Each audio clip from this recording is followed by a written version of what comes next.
NDTV India के इस खास सेगमेंट देश प्रदेश में आपका स्वागत है। बिहार के मुख्यमंत्री नीतीश कुमार चाहे जितने दावे कर लें, लेकिन लॉकडाउन की वजह से बिहार लौटे मजदूर यहां भी काम ना मिलने की वजह से फिर से जान जोखिम में डालकर वापस जा रहे हैं। एनडीटीवी की टीम ने मुजफ्फरपुर अहमदाबाद ट्रेन में सफर कर समझने की कोशिश की उनकी मजबूरियां।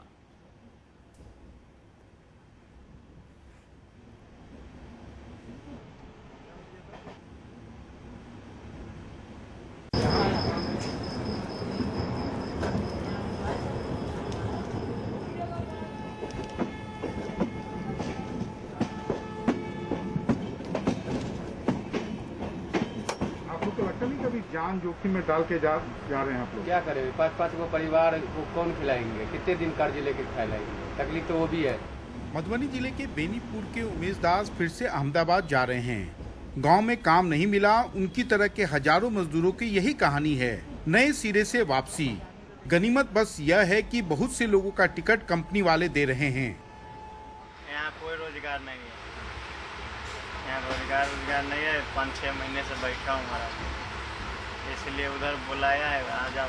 फिर जा रहा हूँ, भाड़ा उड़ा दे दिया। अभी गांव में मनरेगा इस सब में किसी में काम नहीं मिला? काम नहीं मिला है कुछ नहीं। सर यहाँ काम धंधा नहीं, इसलिए वहाँ सूरत जा रहे हैं काम करने शौचालय में। 6-7 महीने से मैं भी बैठा हूँ। बीमारी का डर नहीं है, अभी तो कोरोना का अभी तो चल ही रहा है। भूखे मरने से अच्छा है, कोरोना से मरने से अच्छा, भूखे मर जाए तो क्या करना है, काम तो करना ही पड़ेगा ना। अब तो नीतीश सरकार तो घर में तो आकर ये देखता नहीं है कि किसका कौन सा गरीब भूखे सोता है। यहाँ तो कोरोना से मरने के बाद भी ऐसा होता है कि बहुत सारे लोग भूखे मर जाते हैं, तो भूखे मरने से अच्छा है कि जाके कोरोना से मरने।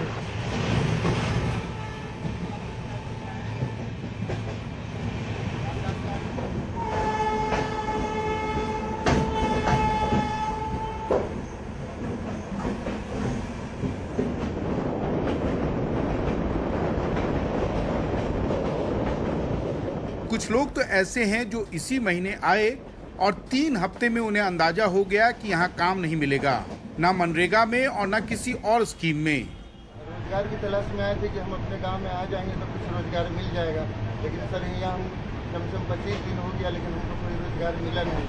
तो वापस हमको फिर वही सूरत जाना पड़ रहा है।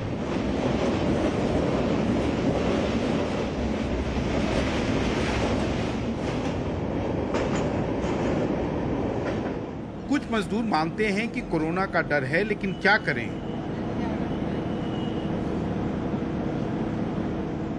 कैमरामैन हबीब अली के साथ मनीष कुमार, एनडीटीवी इंडिया के लिए।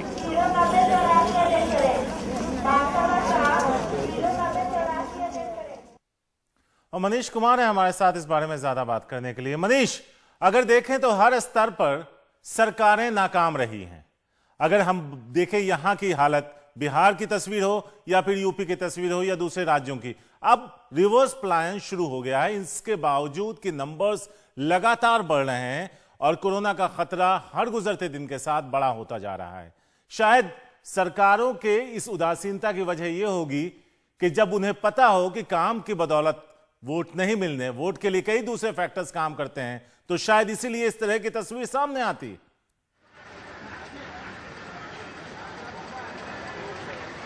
देखिए सारिक, वोट के लिए जो नेता हैं, जो सत्ता में लोग बैठे हुए हैं, उन्होंने अपना पूरा इंतजाम कर लिया है, क्योंकि उन्होंने इतने सारे अनाज दिए हैं, लोगों के खाते में पैसे इतने ट्रांसफर किए हैं कि लोगों का जो गुस्सा था वो काफी हद तक कम हुआ है। पिस कौन रहा है? जो दैनिक मजदूर है, जो मजदूरी करके अपना जीवन यापन करता है और जिसके सामने 2 ऑप्शन है। एक, या तो वो कोरोना से मौत के गाल में समाये, या दूसरा भूखमरी से वो परेशान रहे। तो उन लोगों ने एक तरह से, मैं अभी फिलहाल ये पाटलिपुत्रा स्टेशन है, यहाँ से बॉम्बे के लिए ट्रेन जाती है। बहुत सारे लोग इसमें ऐसे हैं जो झारखंड से भी आए हैं। हमारे साथ कुछ लोग भी हैं, हम उनसे बात कर सकते हैं कि आखिर जब कोरोना का एक तरह से के मरीज बढ़ रहे हैं तो आखिर वो क्यों जा रहे हैं, आप लोग क्यों जा रहे हैं, ये बताइए। वहाँ पे हम लोग का जॉब है, इसके लिए जा रहे हैं।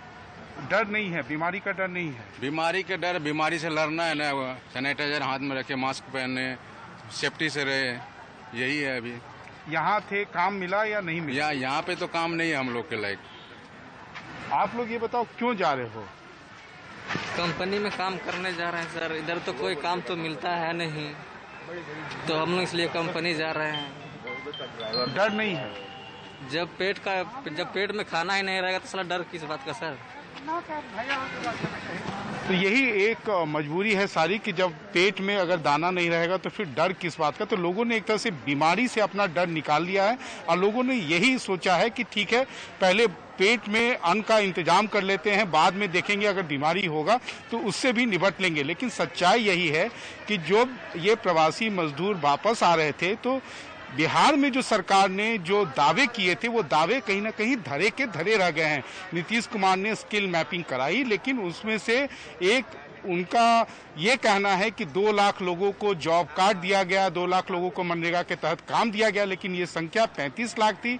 35 लाख के सामने अगर आप 2 लाख लोगों को काम देते हैं तो 33 लाख लोग कहां से अपना जीवन यापन करेंगे।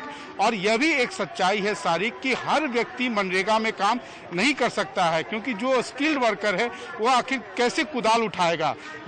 और शायद सरकार अब जाके औद्योगिक नीति में एक तरह से चेंज ला रही है, लेकिन ये एक आप कह सकते हैं कि ऊंट के मुंह में जीरा के फोरन के समान है और लोगों के पास अब कोई दूसरा ऑप्शन नहीं है। लेकिन हाँ, एक बात और भी है, जो कंपनी या फैक्ट्रियां खुल रही हैं उनके लोग जो हैं, इन श्रमिकों को जो अपने उनके पुराने मजदूर हैं उनको फिर से वापस पैसा देकर बुला रहे हैं। ये एक तरह से आप कह सकते हैं कि मानवता की भी निशानी है और ये एक तरह से आज के अपने देश की ये एक बहुत बड़ी सच्चाई है। और ये जो कतार आप देख रहे हैं, ये आप कतार जो है ये न केवल काम की तलाश में बाहर जाने वालों की लाइन है, बल्कि ये साथ ही साथ ये भी दर्शाता है कि जो सरकार रही, जो मुख्यमंत्री नीतीश कुमार के दावे रहे, वो कैसे खोखले थे, वो कैसे धरे के धरे रह गए और लोगों के पास अब कोई दूसरा ऑप्शन नहीं है। सारिक, शुक्रिया मनीष।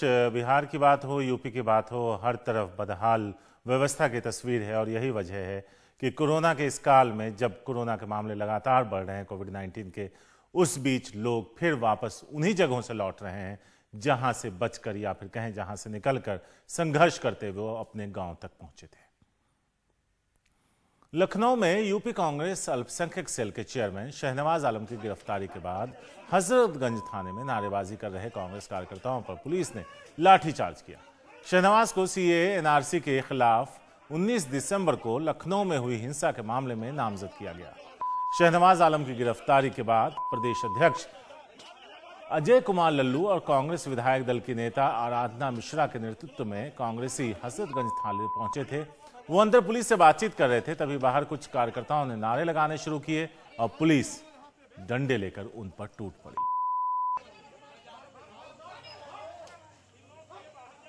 आज दिनांक 29/6/2020 को शहनवाज आलम की गिरफ्तारी हुई है, जो कि कांग्रेस के पदाधिकारी हैं। इनकी गिरफ्तारी मुकदमा अपराध संख्या 600/19, जो कि 19/12/2019 को घटित घटनाएं जो परिवर्तन चौक पे सीए एनआरसी के प्रोटेस्ट में हुई थी, उसमें इनका नाम पूर्व से प्रकाश में आया था और इस पर साक्ष्य संकलन की प्रक्रियाएं जारी थी और पर्याप्त साक्ष्य पाने के बाद आज उनकी गिरफ्तारी की गई है और आगे समुचित वैधानिक कार्रवाई की जाएगी। सरकार डरी हुई है, लगातार कांग्रेस के कार्यकर्ताओं को, पदाधिकारियों को जेल भेजने का काम कर रही है, फर्जी मुकदमे लिख रही है।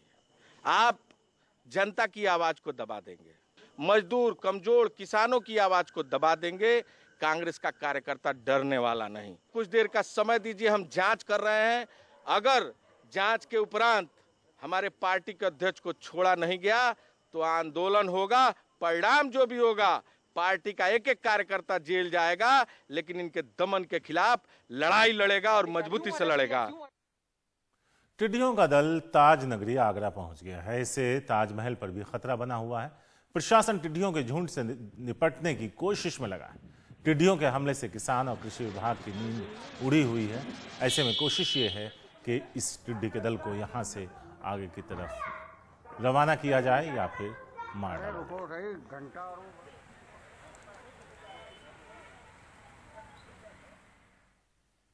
छत्तीसगढ़ के बीजापुर जिले के 50 गांव के लोग जबरन बैरिकेडिंग तोड़ते हुए जिला कलेक्ट्रेट के ऑफिस में घुस गए। ये लोग जिला प्रशासन ने तेंदुपत्ता तुड़ाई की मजदूरी मांग रहे थे, लेकिन प्रशासन से उन्हें कोई आश्वासन नहीं मिल रहा था।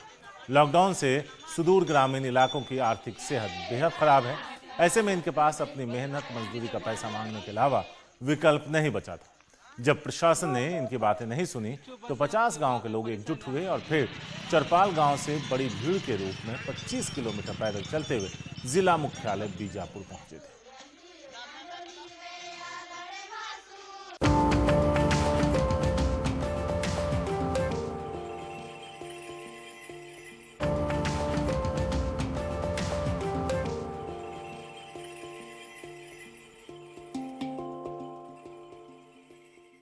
अयोध्या में राम मंदिर के लिए 30 साल से रखे नक्काशीदार पत्थरों पर जमा काई और कालिक को छुड़ाने के लिए केमिकल ट्रीटमेंट शुरू हो गया है। खुले में रखे पत्थरों पर बारिश से कई जगह काई जम गई और चिड़ियों और बंदरों ने भी उसे गंदा कर दिया। अब बाहर से आए एक्सपर्ट की एक टीम उन्हें साफ कर उन पर ऐसी कोटिंग कर रही है जिससे वो फिर से गंदे ना हो।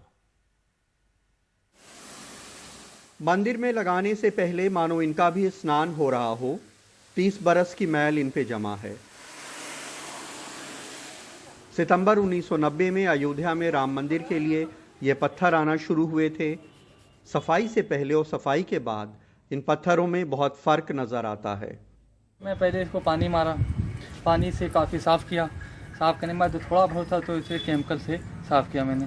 फिर मैं इसके बाद पानी का धुलाई किया। देखिए आपके सामने मैं भी पानी मार रहा था।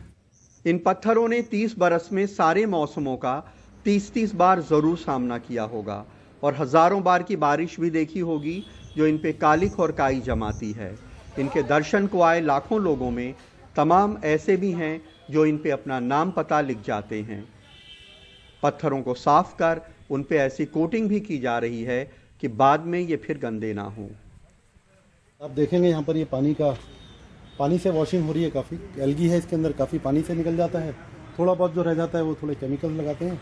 हमारी कंपनी है क्लीन एंड क्योर, 100% स्वदेशी है, तो उसी को हम यूज़ कर रहे हैं और ऐसे केमिकल जो पत्थर को नुकसान नहीं पहुँचाएंगे किसी भी तरह से। राम मंदिर पूरा करने के लिए अभी 70 से 80 हज़ार स्क्वायर फीट पत्थर और चाहिए, लेकिन बाकी पत्थर तराशी का काम राम जन्मभूमि परिसर में ही करने की योजना है।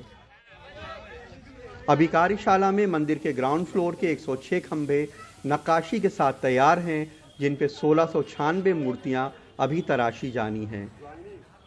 नीचे के बीम के पत्थर पे नक्काशी हो चुकी है, ग्राउंड फ्लोर की दीवार बन चुकी है और चबूतरा भी, लेकिन शिखर अभी बचा है। इस मंदिर की लंबाई 268 फीट 5 इंच, ऊंचाई 128 फीट, चौड़ाई 140 फीट होगी। मंदिर में कुल 212 खंभे होंगे, 106 ग्राउंड फ्लोर पे, 106 पहली मंजिल पर। हर खंभे पे 16-16 मूर्तियां होंगी। ग्राउंड फ्लोर पर बनने वाले खंभों की ऊंचाई 16 फीट 6 इंच और ऊपर की मंजिल के खंभों की ऊंचाई 14 फीट 6 इंच होगी। मंदिर में 2 चबूतरे होंगे। पहला चबूतरा 8 फीट ऊंचा 10 फीट चौड़ा होगा, जो परिक्रमा मार्ग होगा। दूसरा चबूतरा 4 फीट 9 इंच का होगा। इन चबूतरों पर खंभे लगेंगे। भूतल पर गर्भगृह होगा जिसमें रामलला विराजमान होंगे।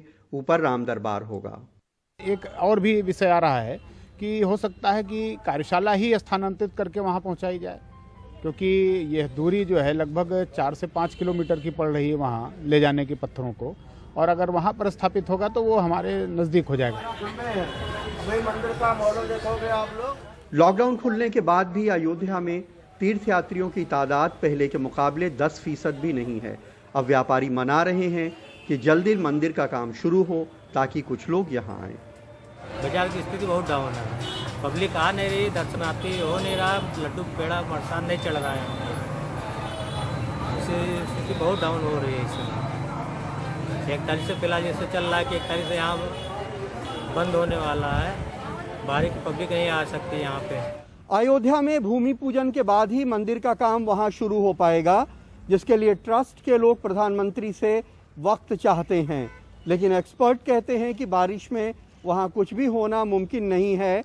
इसलिए ऐसा लगता है कि दिवाली के आसपास ही वहाँ काम आगे बढ़ सकेगा। अयोध्या में प्रमोद श्रीवास्तव और लखनऊ में कैमरामैन राजेश गुप्ता के साथ कमाल खान, एनडीटीवी इंडिया। अलीगढ़ में स्मार्ट सिटी का काम चल रहा है। वाटर और सीवर लाइन के लिए सड़कें खोदी गई। काम हो जाने के बाद भी गड्ढे भरे नहीं गए। इससे हादसों का खतरा बना हुआ है। शुक्र है अभी शहर में मानसून की अच्छी बारिश नहीं हुई है, वरना ये गड्ढे पानी से भर जाते और दुर्घटना की आशंका और बढ़ जाती।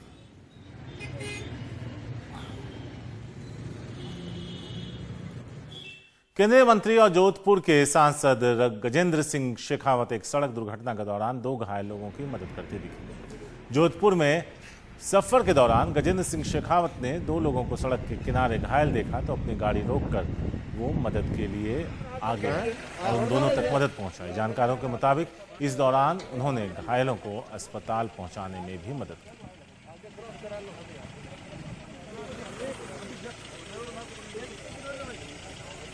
मौसम विभाग की भविष्यवाणी के मुताबिक देहरादून में गरज के साथ बौछार की खबरें आई।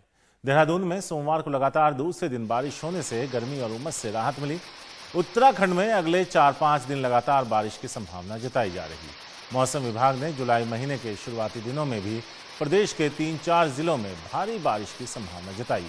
उत्तराखंड में मानसून के पहुंचे अब 1 हफ्ते का वक्त हो चुका है। मौसम विभाग के मुताबिक 30 जून और 1 जुलाई को पिथौरागढ़, नैनीताल, बागेश्वर में अधिकांश जगह और उसके अलावा अल्मोड़ा, चंपावत, चमोली और उत्तरकाशी, रुद्रप्रयाग, पौड़ी और देहरादून में अनेक जगह गरज के साथ बारिश हो सकती है। असम में आई बाढ़ ने वहां आम लोगों की मुश्किलें बढ़ा दी हैं। चारों तरफ तबाही के मंजर दिख रहे हैं। राज्य में 23 जिलों के लगभग 9 लाख लोग प्रभावित हैं। बाढ़ की वजह से अब तक 18 लोगों की मौत हो चुकी है। लगातार बाढ़ का पानी आवासीय इलाकों में बढ़ता जा रहा है। डिब्रूगढ़ में भी बाढ़ जैसे हालात हैं। राज्य के डिब्रूगढ़, धमेजाई, लखीमपुर, विश्वनाथ, ईदलगरी जैसे इलाके सबसे ज्यादा प्रभावित हैं। पश्चिम बंगाल के मुख्यमंत्री ममता बनर्जी ने 1 जुलाई को डॉक्टर्स डे का ऐलान किया। ममता बनर्जी ने ऐलान किया कि कोरोना के फ्रंटलाइन वॉरियर्स यानी डॉक्टर्स, नर्स और दूसरे सभी हेल्थ वर्कर्स के प्रति कृतज्ञता दिखाने के लिए 1 जुलाई को डॉक्टर्स डे की घोषणा की है। उन्होंने केंद्र सरकार से भी इसे नेशनल हॉलिडे घोषित करने की मांग की। गुवाहाटी हाईकोर्ट ने एक फैसला सुनाते वक्त ऐसी टिप्पणी की जिसे लेकर विवाद खड़ा हो गया। गुवाहाटी हाईकोर्ट ने कहा है कि अगर पत्नी शाखा चूड़ियां पहनने और सिंदूर लगाने से इनकार करे तो इसका मतलब है कि उसे शादी स्वीकार नहीं है। इस टिप्पणी के साथ ही हाईकोर्ट की डबल बेंच ने एक पति की ओर से दायर की गई तलाक की याचिका मंजूर कर ली।